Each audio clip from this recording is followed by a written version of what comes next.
Good evening, everyone. This is Deidre with Are You a CPS Victim Like Me? I have another lovely guest that is joining me this evening, and her name is Wendy Reed, and she will be sharing her story in just a couple minutes. But for any viewers out there that maybe this is your first time coming across this channel, I just wanted to give a little intro to what it's all about and the reason why I do this show. So I'm a mother that went through a CPS case myself back in August of 2020, and I'm still in the process of fighting to have my two older boys returned home. And unfortunately, my youngest was adopted through CPS, and I do still have contact with him, which is good, but he was adopted. So I do these shows kind of in that fight mode for my children, and as far as trying to see if I could get the word out to any other parents out there that might be going through a case themselves, that maybe they can find out about the corruption of CPS before it's too late, and hopefully save a child or family from having their children adopted out or not reunifying. So the platform that I do the show under is from an attorney that practices out in Southern California.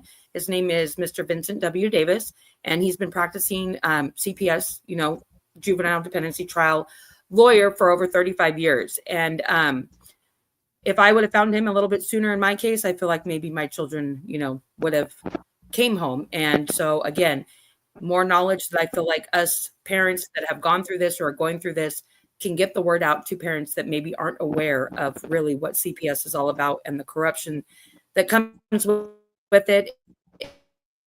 And, hopefully save their family from being tormented.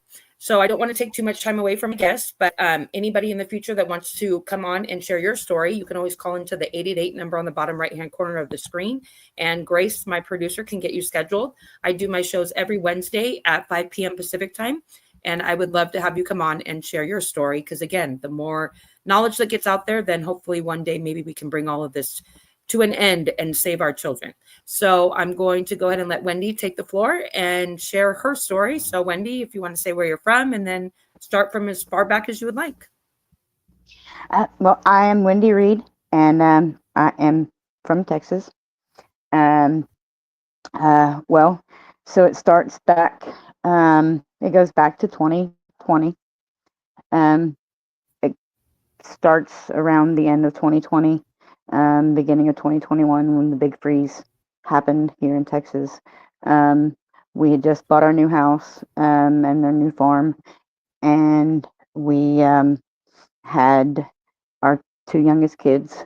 We had moved away from my home in East Texas and moved to a new place where I didn't know I was from, or didn't know and wasn't from, and so it was a new place for us. It was a new start, um, and the kids started acting up, acting out really, really, really badly, and so um, some cycling of some really severe behavioral issues started happening. So we made the choice to go to homeschooling, um, and they'd never had these behavioral problems before, and so it, they became a danger to themselves and to other children.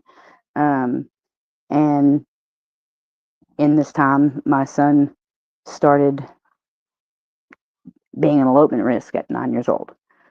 Um, and it was a dangerous thing to happen being in the, Red Rock, River area of Texas, being in the backwoods for a ADHD child to be wandering around. And so they would, for the first 3 years, they would help us find him, and they were on our side. Um, and so things escalated, and there was about 16 CPS investigations. 16 that they came in, and they never found any signs of abuse, never found any signs of neglect, never found any reason to believe that there was any problem going on in the house. And I mean, they interviewed us. They went through everything. I begged them for help. I begged them, please help me. Kids. I called every state hospital. I called every.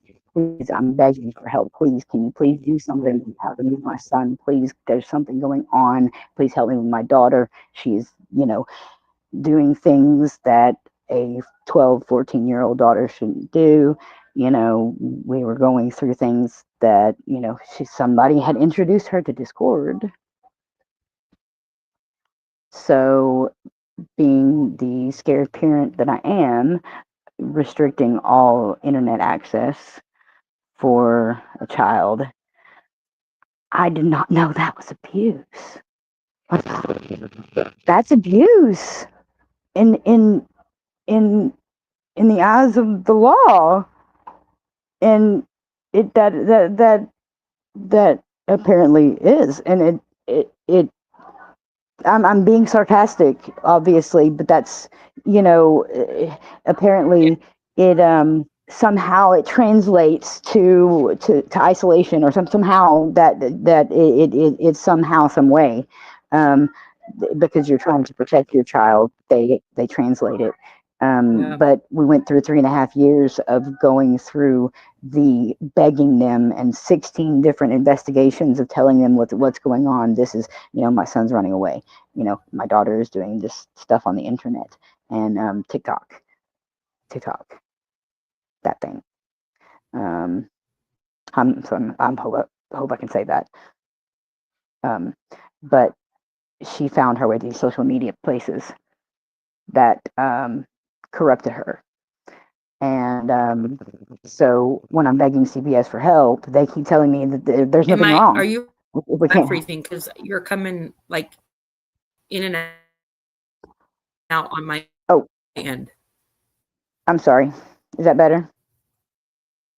Um, what it I do pause. I have a traumatic brain injury. Sometimes I do pause. So it might sound like it's freezing. It might be me just pausing every once in a while. No, I think it's Sorry. my internet. Sorry. Okay. But No, it's not all you. this I think time it's I'm me. So go ahead, continue. okay. Okay. All this time, I'm getting sicker and I'm getting sicker. Um, and I'd already been diagnosed with the terminal condition. And so I'm depleting my energy. Um, and CPS is stonewalling and stonewalling and stonewalling. And I'm begging them for help. I'm begging them. And I had been told numerous times that unless I signed my son up over to the state of Texas, they weren't going to put him in an RTC. They weren't going to pay for him to go to an RTC unless he was a ward of the state, that he would not be placed in an RTC program for mental health care. He was chasing me around the house with knives. I didn't know what to do. I wasn't going to do that. I wasn't just going to give him over. Um, well, they never found one mark, never found one bruise. Still to this day, have not found one mark, one bruise. In every forensic investigation, every forensic interview, there has never been one mark, one bruise found on my children. But I'm facing 20 years for endangerment, because on October 10th, 2024, after 4 years of 84 calls of trying to go find my son, fighting with my daughter, um, all of the everything, um, they finally decided on the 83rd call that he ran away, they said, if we come out here again, we're just going to arrest y'all. So on call 84, they did. They accused me of allowing the abuse that my husband was obviously in putting my kids through, that I was unaware of. And now, mind you, there was never a bruise mark or anything to anybody, trained eye or not, to show any kind of abuse happening. There was never any kind of show above loud voices that anything was actually going on. So there was never, I didn't see it, nobody else saw it. Nobody that lived in the house, nobody that outside of the house that saw any abuse going on. So, but I was arrested for endangerment, for allowing imminent bodily harm to my son, who didn't have a mark on him.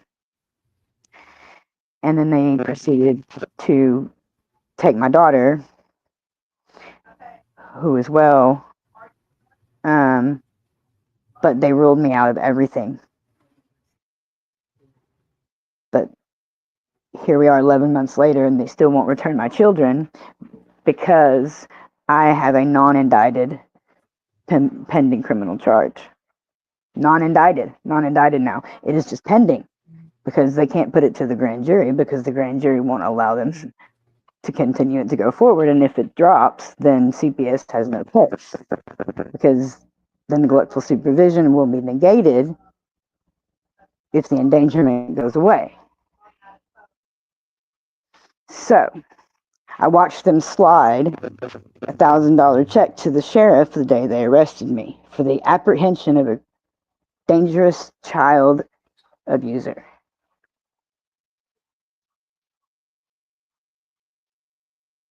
Yeah.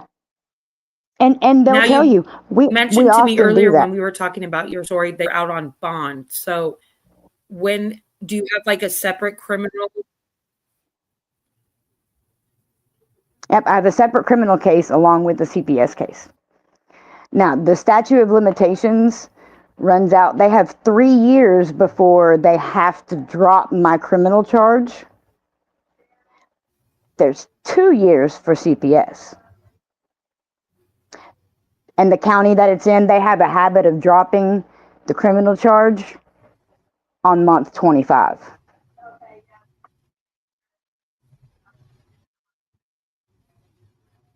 As soon as they terminate So, the what you're parental saying is rights. they're going to hold out your criminal case long enough. And then That's you'll lose your exactly parental what they're rights, but doing. then they'll say your case is dismissed for the criminal. Exactly. Yeah, I mentioned to you earlier, Darren, that used to co-host shows with me and Mr. Davis. That almost exact story basically happened to him. He ended up getting Yeah. all his criminal charges dismissed, nothing against him, but he had already lost his rights then to his daughter. Meaning the whole reason why they took his daughter was for these potential criminal charges that they dismissed. Meaning, don't he get his kid back then? Right, exactly. No, by that time they've already terminated the rights in the state of Texas. Once your rights are terminated. No, I know, Yeah. And it's the whole narrative. So, yeah, it's the whole narrative. And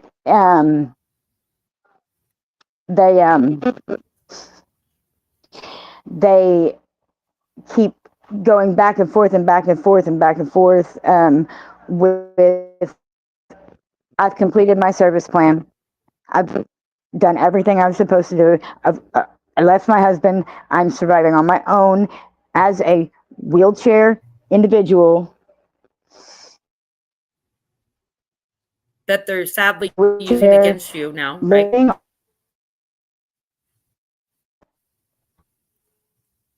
I'm sorry. I'm sorry. I said that they're sadly using against you now the fact that you're in a wheelchair, saying that you can't take care or give your daughter. Exactly. They're trying to say now. Yep, they're asking me now, what scenarios do I see myself in caring for a 16-year-old child? What scenarios do I see myself in being good for her future? What do I really see myself doing for her as in the situation I am now? What can I provide for her in the situation that I am now. Provide for her future. Well, I'm going to get my bachelor's degree.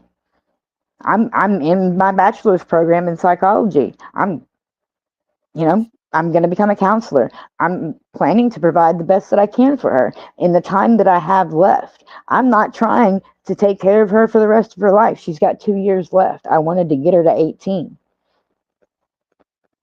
Give me those 2 years. But, if nothing else, integrate me into the family once again. Don't cut me out completely. That's it.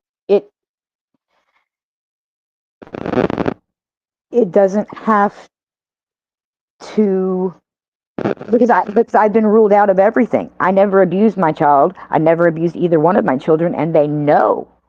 And they admit that I never abused either one of my children, and that's the whole thing of it, is they knew when this whole thing started that I couldn't fight, that I didn't have the money to stand up to them, and that they thought that I would just walk away. And there was a time when my ex-husband had convinced me to sign over my parental rights and go and sign up for the Death with Dignity program in Colorado. Um, that's what I thought that's what the answer was supposed to be. And they were all about that. They were just on it, and they had me writing letters, and they were just, yes, and I think this is the best thing for you, and then they were ready to let me sign away my rights and go let me die. They didn't care. And now that I'm not, they're pushing for that again. They're pushing for me to give up. Do you want to speak a little bit about how your mother plays a part into this? Because it's kind of similar to my story, and how not only money, but how she's kind of made her situation more appealing to your daughter, which has now made your daughter really not want to come back home because of what she has to offer her. Well, she is she has superseded herself as the mother figure in the situation by making the multi-million-dollar farm and home that she lives in so attractive, with the $2,800 check that they get every month from the state now. And I live on $1,100 a month, and they get a $2,800 check from the state. Yet they couldn't help us out at all with anything. They've also made it if you talk to your mother, you get nothing. If you have anything to do with your mother, you get nothing. If you do anything, then none of these things come to you. You lose this if you have anything to do with your mother. If you want a car, can't go back to your mom. If you want this, can't go back to your mom. And so, see, but those are all false promises too. They never follow through with any of that stuff. They make it seem like they're going to give you an apartment or a car or all this stuff, and they never do. But the kids don't know. And she takes it right away. Yeah, she takes it right away as soon as she gets mad, because it's hers. It's all hers. She just let them use. Yeah. Because she does this with my older children, and my younger children don't realize that. And I don't know how to get my daughter to see that. She's 16. She's seeing this, and mom doesn't have that. And she's seeing that there was. But grandma does. Oh yeah. And grandma's making promises, and big sister's there making promises with grandma,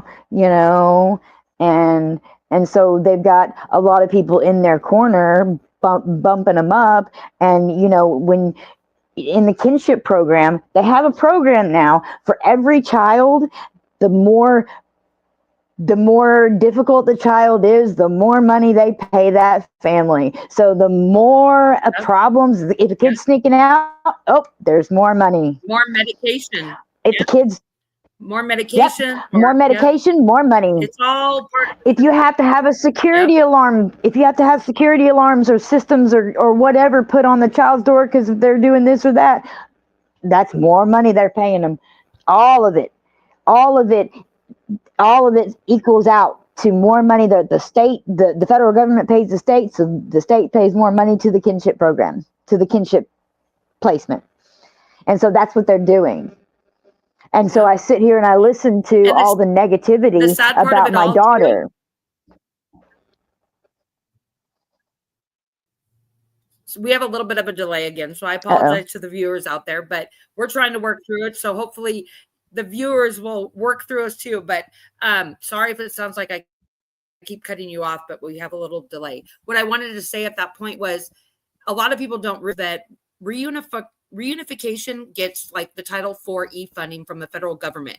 But if reunification is not really on the table or like the goal, then they're not supposed to be getting that funding at all. But we all At all. know that they do get the funding and they do brainwash these parents and let them believe that they're going to get to reunification. But sadly, all they're doing is just wasting this time clock, having you go to all these different doctors or therapists or whatever to keep bringing the money in. And the next thing you know, you're out of time. No reunification is there. But it's like all they're doing in the meantime is dividing and conquering your And whole so, family.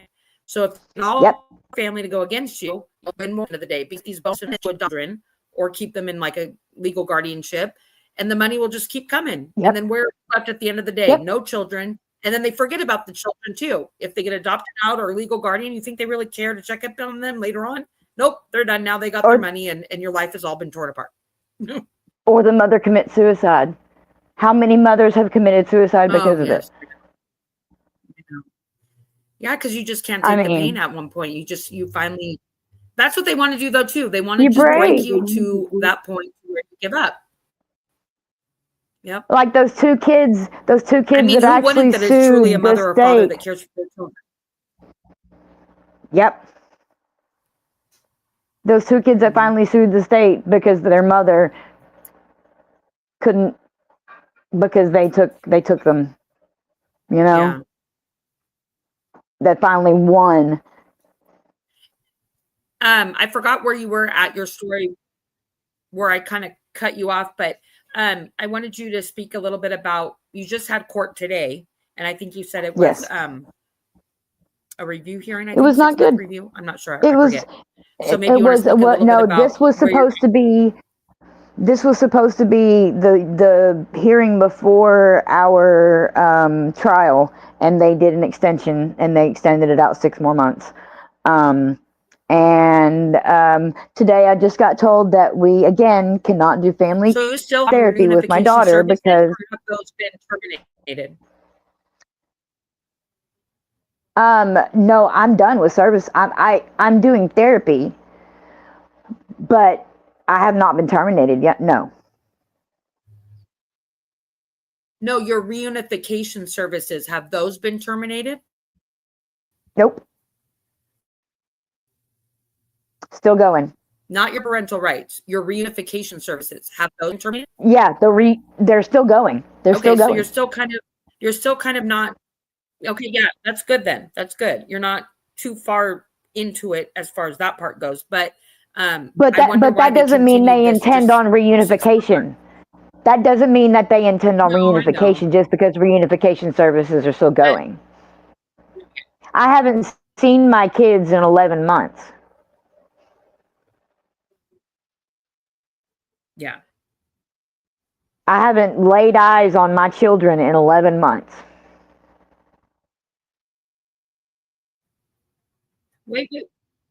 Wait, hold on there. Because it's not the same in every state, and everybody watching, I'm not an attorney, I'm not a lawyer, I'm not giving any legal advice, but what I have heard from many advocates or parents out there is this 6-month abandonment like law, meaning if you go 6 months without seeing your child, they can immediately charge you with abandonment and your rights are terminated immediately. So you haven't had any kind of like contact with them for 11 months? What? No, because they've had them. Well, yeah, that I know, but that's what they do. They've kept me from having contact with them. It's different in this state. No, I know. In in Texas, if Texas. there's a court order that's restricting contact, it's different. I'm not abandoning them on purpose. Like, I'm not No, I choosing to know no abandon parent them. ever usually is, but that's what they Yeah, turn it around. They do it on purpose to turn it around on you because that's an immediate, if it's like that in whatever state, but it's an immediate way to get you TPR'd. right. Yeah, You know no, what I mean? they But I don't think it's that way in your state because they would have already done it at the 6 month mark. well, no, they won't do it in this state, and especially this county, because then they won't get those Title IV funds, and they want to build a new CPS office and a new Is jail. Matthew Harris, have you heard of that attorney? Is he in Texas? Matt Harris, yes, I believe I've heard that I'm name. sorry, say it again. Yes, Okay. I've heard that name. Yeah. I was He's another good one out there that Mr. Davis has worked with. really. I think he's in Houston, is he not? Do you still have a public defender? I never had a public I'm not sure defender exactly for what the criminal county or case. city They he's out won't of, give but me one. I know he is well known in. Okay. Yeah, they will not give me a public defender for technically I don't have a case, so I just have a charge. What? But I have. Oh yeah, yeah. It's the glory of it. I'm an attorney for the pending criminal. I don't even have anybody defending me on that charge.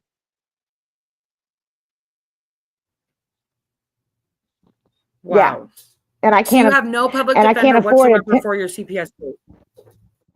Oh no, on my CPS, I have a court appointed attorney, yes, but not on the criminal Oh case. yeah, that's what I was asking you. Oh yes, I do have a court appointed Oh yeah, no, we already civil know that attorney. they're just putting that out there. That Yeah, yeah, I do, and she's okay. She's doing it pro bono, or not pro bono. She gets paid by the courts, and so she only does what she does.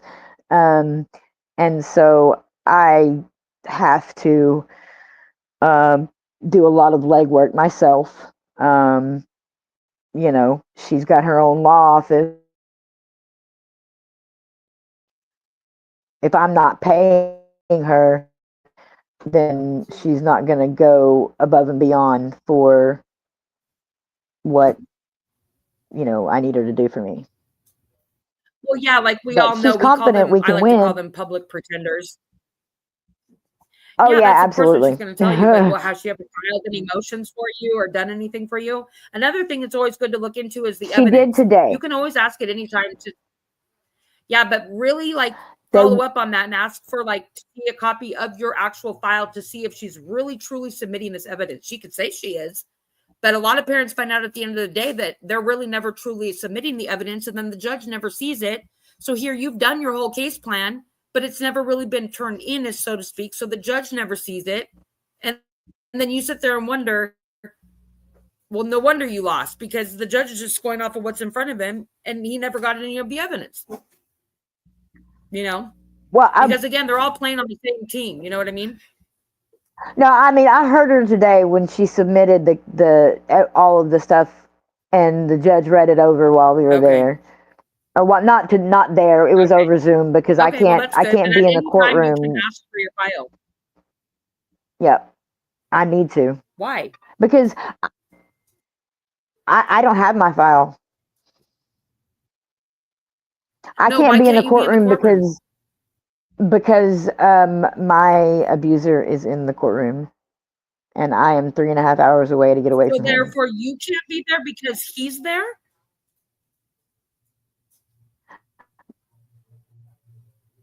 I left the county that he's in to get away from him. And so go. I don't go for that reason. Well, I he went shouldn't one be time allowed and to it be there. terrified me, and I can't. I know. Yeah, I know. I know because he's the whole reason that we're in Meaning the. the more He's the you whole. get into these They should have. stories, yeah. Oh my gosh. Yeah, they should have taken him out of the Meaning home in again, the everybody whole watching, first place and children. left my kids with Mhm. me. It's so sick and twisted what CPS is really about that it brings me to this story I just thought of. I've been reaching out more on social media platforms, specifically TikTok, because I've actually found a lot more people that, number one, Oh respond yeah, to me quickly because they are truly like in the heat of the moment of either a case right then and there, or they're just so at a breaking point that they're just and taking they're anybody's hurting. kind of help, attention, support, whatever. But the other part that I get so like, I don't even know the word to say, but it's almost like, am I really living in America and witnessing this go on every day in these children's like lives? But at the end of the day, you get those people that will come through that have no idea what CPS is about. Granted, if they've never had them knock at their door or have them in their life, I get it. I was one of those parents too. Until they came into my life, if you would have came up to me and said that you had CPS in your life, I'm not going to lie, I might have looked at you a little sideways and thought, well, maybe you did something wrong, right? But again, those people should still take one step back. And if somebody is trying to share their story and ask for help, what makes it you think that you can come in and not only judge them, meaning you don't know them, but judge them, tell them that there must be something wrong in their story, that they're not telling the truth, and then basically still Yeah. say that CPS only protects children and you must not be doing what you're supposed to do. Instead of actually taking the time to listen to all of these parents' stories, do you really think they're going to come on and cry and do all this stuff just because they don't have anything better to do? I mean, it's Yeah. like you almost wonder if they're not human anymore, people that are out in the world. And it's just, you fight these people back and forth for what at the end of the day? For them to go to bed thinking that they still won in a way because they think that you're still like the bad parent? I'm sorry, bad parents aren't going to fight for Exactly. their kids. They're just going to let them go. That's why they don't take Exactly. the kids that are being abused. They only take the Exactly. kids that And truly never should have been taken because, again, yep. they know us parents are going to fight. Yeah. Oh, it gets me so upset. And we're coming with Whew. proof. We're coming with, Sorry. because as trauma survivors, as myself as a trauma survivor of trauma of going back decades, I'm coming with proof now. I'm coming with, I've got papers. I've got, as the kids say now, I got receipts. I'm coming with, here, look, Yeah. here, I've got 3.5 years worth of all of a sudden now. All of a sudden, you think something's wrong when for all this time everything was okay, and y'all were our friends for all of this time, and y'all had our back, and y'all were helping us, and y'all were gonna give us all these resources, and then all of a sudden, and then y'all could just y'all couldn't help us, and there was nothing y'all could do, and there was no y'all didn't have any need for to be around us, and then y'all walk away from us, and y'all walk away from us, and then now all of a sudden The other flip part, now. sadness to that,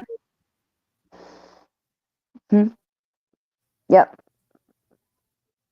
the flip part to that though is the more proof that you have, meaning the more you're willing to come out and speak your story and speak the truth, then you get dealt with that whole other side of the retaliation and them really trying to come at you, like make you end up losing your job, make you lose your home, make you really go mentally insane if you weren't Yep. already in the beginning.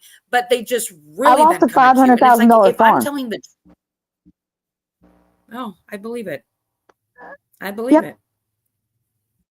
Because But that's true okay. parents that love their children, there's not a dollar amount that they would ever put on their children.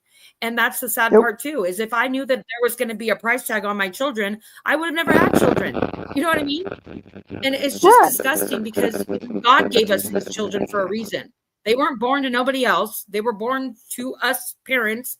And that's the way that it should be. And that's another part to bring up right now because we have about 20 minutes left, but everybody seems to forget our constitutional rights that are being obviously Yes. violated every day in CPS to the fullest. And the fact that these social workers have, immunity and don't ever see any kind of punishment for what they're doing too. I mean, we don't get jury trials. I mean, you can go on and on and on. And the fact that it's so corrupt. I mean, you can't even fight this fight like in the right kind of way because it's so set up for you to fail. You know what I mean? It's like, and I we're don't being know. It's told almost by like people you want that to don't keep have fighting to put an end degrees. to this, but it gets to the point where it's Yeah, but you know what? We can every single day because there's one more behind us that needs it. Because there's one more behind us that's fighting that. yeah. That's going to be like that. That's if we don't stop it with us, it's going to be our daughters, and then our daughters. Well, yeah, and that's what I told you earlier. Technically, our children really need us more than we need them, and that's honestly the truth. Yep. We as parents think that we need our kids more, but no, they really need us. So just when you think you can't go on any further, just keep thinking your kids need you. I always play that thought over in my head as far as kids, and the fact if you were bringing out of my home right now as an adult and put me into like a foster home with a bunch of strangers as an adult, I would be so traumatized and like, oh my gosh, like not know what you're going to eat, not know if you're going to take a bath, where you're going to sleep, or even all the abuse that these children get or sex trafficking. But then for a child to be ripped away from their home, and especially the younger they are, and it's like they don't know when they're going to see their brothers or sisters or their parents again, and talk about trauma. Yep. I mean, good Lord, right? So many studies and statistics have proven children are actually better off left in a quote unquote abusive type of home or neglectful home with their biological family than they would be placed in a foster placement and then get abuse on top of it. It's like, oh, I don't know. I just wonder if CPS, when it first came out back in the days when they came about, supposed to be protecting children, if they truly ever had the protection of children at heart or in their minds. Because if they did, when did it take this turn and how did it get to like keep going that route? I understand the money is all about the money, but still, what are we going to do about the children then that truly do need to be protected and removed from the abuse? I don't even think that it's about money for a lot of them. I think it's about power. I think the ones who take him, I think the ones who come to take your kids away from you, I think for them it's about power. I think for the foster parents it's about money. I truly think that they're demonic. They can't have a heart. Yeah. I mean, for the ones that take them away from good parents, they weren't blessed to have children of their own, so then they come and kidnap. Yeah, like my situation with my youngest. God didn't bless them with their own children. What makes you think that you can just come and steal mine? And they did it to another family, a little Hispanic girl. Yep. So they have a half black, half white son of mine, and they have a Hispanic daughter, and they're blonde-haired, blue-eyed Mormon. Let me repeat that. I never like to bring in religion or politics, but in this one, Mormon, if you want to look into Mormonism, oh my God, I've learned so much about it because all I do is think about my son having to go through all of this. Talk about, again, traumatized. My child wasn't even born when my case supposedly opened, and that's the child that I lost. How much more could that paint a picture? I mean, it just gets me so heated. But I don't know. I know that I do have my faith. I don't want to preach about, religion or God or stuff, but, I do believe that, God does have a plan for all of us. And, as much as I don't want to sit there and admit that my kids deserve to be taken or go through this, I still feel like at the end of the day, it will all come together somehow, some way.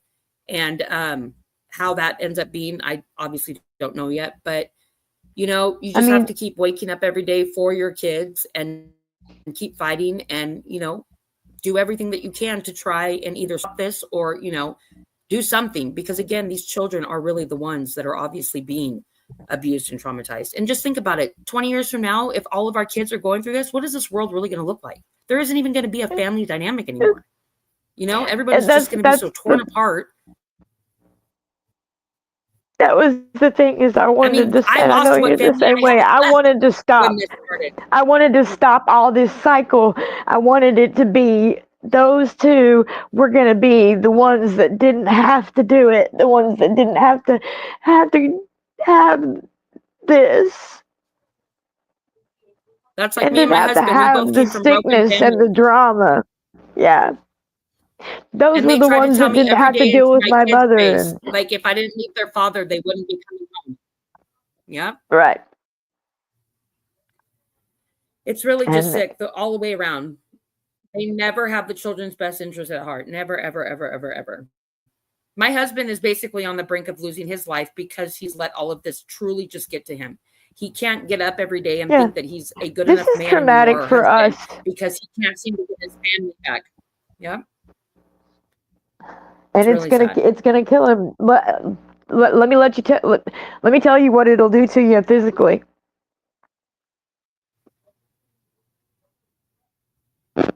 It'll put you on two wheels forever. Well, that's It'll my put you husband, in but the past that, ground. that's past that point for my husband. I bathe him, I feed him, I dress him. I mean, it's just literally even just a year difference from this time last year. I look at pictures or videos, and it's really truly disgusting what this whole entity or whatever you want to call him does to family members. And to think if they ever have them come into their life, it's like where would they even know where to start or begin to even fathom? It's like let them deal with one day of what we deal with. Like you mentioned Yeah, earlier, they want these to talk social about workers that come and strip impact. these kids from their parents, they don't even have children. Yeah. I mean, it's really sad. But we have like 15 minutes left. Is there anything else that you want to talk about as far as maybe where you're at with, I mean, your son, you didn't talk much to me about it when we talked earlier, but do you get to visit with him at all or no?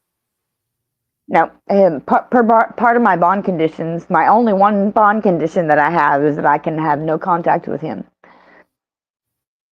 because he's the reason that I got arrested because he was the one that So why are they ran letting you out away on bond in a way then? What's the purpose of letting you out on bond? because I got arrested for abandonment, endangerment, and No, I but what I paid mean the is, oh, they I just see what you're saying. because I They gave paid you the to be out on option. So yeah. bond. Yeah. And I thought Yeah, I no, I needed to go understand. save my kids and save my house. I thought my daughter was at home, but she was not at home. They had already taken her, and I didn't know. So, Wow. Well, I but like to mention to my guests that are watching and that are maybe interested in coming on my show in the future that when you come on my show as a guest, you do qualify for a free 15-minute consultation with Mr. Davis, the attorney that I do the show under. And, so obviously, Wendy, like I told you earlier, when we get off the show, you can contact Grace or me and we can get you set up with that and see what maybe he can do for Texas that might be able to help you. But also anybody out there that wants to come on my show, that would be also an option for you guys. I truly believe in the passion and the, hard work that Mr. Davis puts into it because again, CPS is like its whole other world. I mean, really, even family law is so different from CPS. I mean, it truly is. It's like, another host that does shows under this platform is Bob Pace, and he made a comment about it the other night. Like, you're not going to go get a heart surgery done by a plumber. You know what I mean? It's like no, literally night and day. But a lot of people also don't realize that. They think if they hire an attorney, they're good. Or if they hire a family law attorney, they're good. But correct. no, you need a CPS dependency attorney that also has years of experience. You need Yes, to ask them, how many years have you been doing this or how many cases have you fought? Because again, a lot of these cases are so difficult because of all the different procedures and statutes and all that kind of yep. stuff. Like And you it have takes to a certain ask individual them to if they're really fight willing to this go up against whole profession. CPS. You have to ask them if they're willing to take on Well, that's what I CPS mean. because Because if you're they're not just just going willing up to take against on your like money, one person. You're going here. Yeah, no, I mean, they literally have to fight so many people. And then a lot of people also don't realize that they think they might have a good case like for a civil lawsuit. But the flip side of that is if you even want to do a civil lawsuit, number one, Mr. Davis always recommends to wait till your case is over, meaning you want to get your kids home first. Because if you win a civil lawsuit, that doesn't mean your kids come home. You just win money. So it's like that's why his show was called How to Fight CPS and Win. And he'd always say, do you want to win or do you want to be right? you want to win at the end of the day because you want your kids to come home. You could think about being right Right. down the road and try and do a civil lawsuit or whatever. But again, if you win that, you're only going to get money. You're not going to get your kid. So it's like that OJ Right. Simpson. He won in one and lost in the other. It's like, Right. But anyways, do you have anything else that you'd like to share before we tie up the show here? I see some people were commenting earlier. Veronica Bueno said, public pretenders, good one. Yep, so true. Damn, so true. It's about money. I have researched the monies. I'm a victim too. Classic Mommy, I think I see you on Darren, Tip and the Punisher a lot. If you ever want to come on my show, feel free to reach out. And then David Hilago, sorry if I pronounced that wrong. He said, hello from Santa Barbara County. I have hired him. Oh, Mr. David is presently. God bless. Okay, well, good job, David. Like, keep us posted if you want to come on and share your story or wait till your case is over. We'd love to have you. But thank you, Wendy, for coming on. I really appreciate it. You are a friend of Holly's, right? Yes. Or is that how Yes. She's awesome. You found me, Holly? Yeah. Yes, by Holly. Yeah, so real quick on that. Holly Walker I had on 3 weeks ago, and she mentioned this bill that she's working on with Francesca Amato. And anybody that really wants to look into this bill, she was on another mother's YouTube show that is very well known in the social media called Meg the Stand. And Francesca was on her show, and I learned all about this bill. Oh my gosh, this bill, like she said, it will be passed because it's not signing a new bill. It's not a new law. It's a bill that is taking all the current laws that are out there that are being broken to finally be held accountable for, all the way down to the fact that if you give a false information, you will be, criminally punished, you will be arrested, all this kind of stuff, all the way down to judges, attorney, everything. And so anybody that's out there that wants to kind of follow that, October, I think, is when the date is to where, this could be passed, and she wants as many people out there as possible to come and support it, and, contact your local congressman or anybody to just really get this bill out there and let it be known, because if it does truly get passed, whoa, would it make a difference in CPS all the way around? I mean, really, it would. She touches almost every little thing that you can imagine. Does it take effect? That we all did. Now, does it take effect immediately? I don't believe so, but it is I don't think so. It's going to take time, I think. But if you watch that show that she was just on the other day, if you go to YouTube and type in Meg the Stand and then Francesca Amato, she was just on a few days ago, and literally the whole show is about that bill and all the details. And also, this is not just per state. This is a nationwide. It would affect every single state. So it would affect everybody. Yeah, nationwide. Yes. Yep. So she it's is also, a constitutional and she has law. so many different titles to her as far as,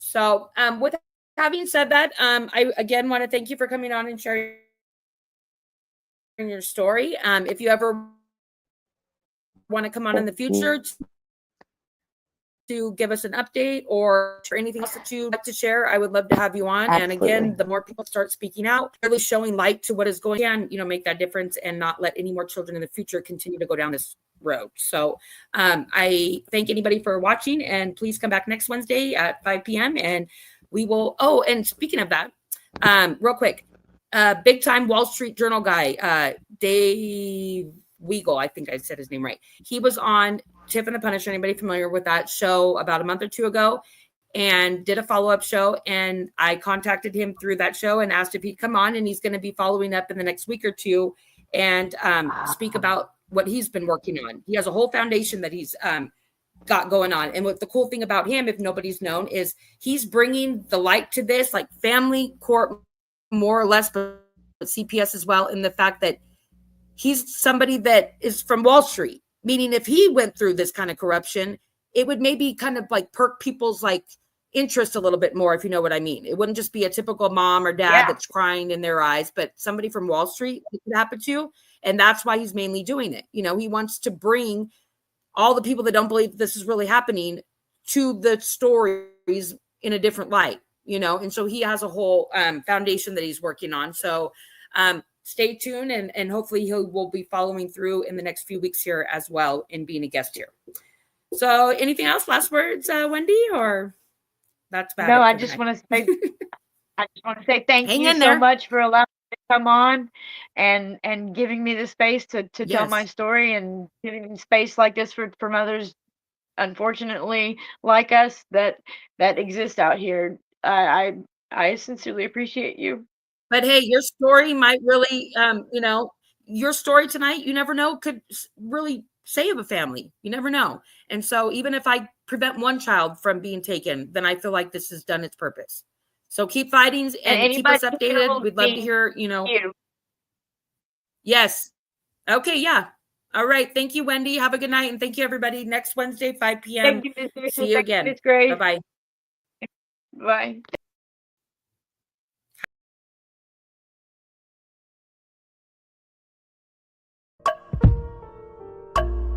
A vivid picture is encrypted in your mind as the critics get in line like they're witnessing a crime. But then you notice there's a shiver in your spine from the feelings of discontentment and bitterness combined.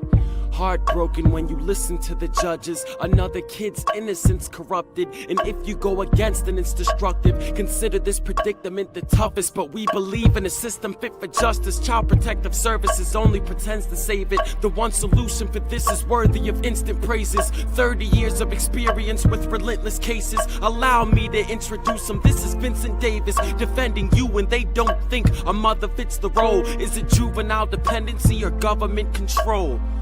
Observe the pain in their eyes. It's time for us to realize we are the last